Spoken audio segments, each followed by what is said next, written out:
The honest answer is I'm not completely sure which came first, and I want to hold on to that uncertainty rather than smooth it over because the uncertainty is actually part of the story.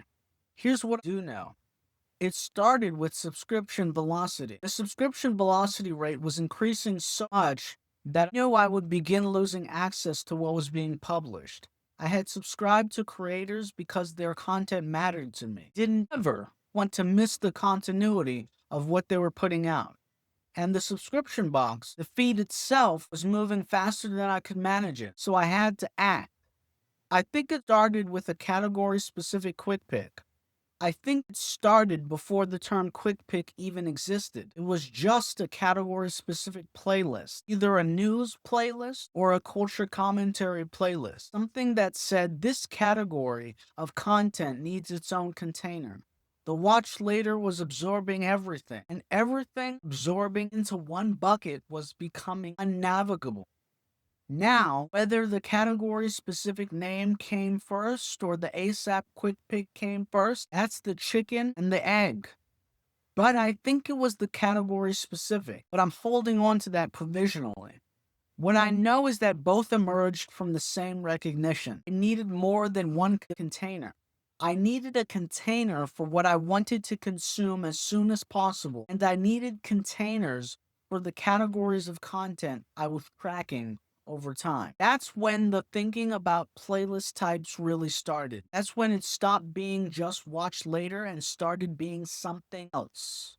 And that something else came with its own problems. Because once you start creating playlists, you start running into the playlist velocity problem, rate at which playlists accumulate. If you are creating too few, each one fills up faster than you can navigate it. If you're creating too many, this is the real ceiling. After 200 playlists on your channel, playlists can only be accessed from YouTube Studio, not from the mobile app, not from the desktop interface the way you'd expect. From the YouTube Studio. I don't know if that's a bug or a feature, but that's how YouTube has operated for the past several years.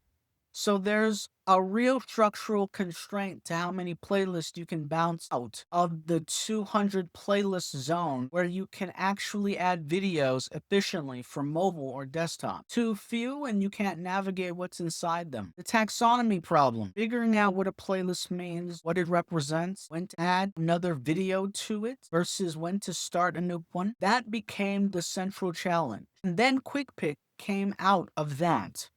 Quick Pick was a branding term. I figured I needed to brand my playlists so people could find them, and Quick Pick was the first thing that came to mind. Self explanatory. Quick, as in PICK.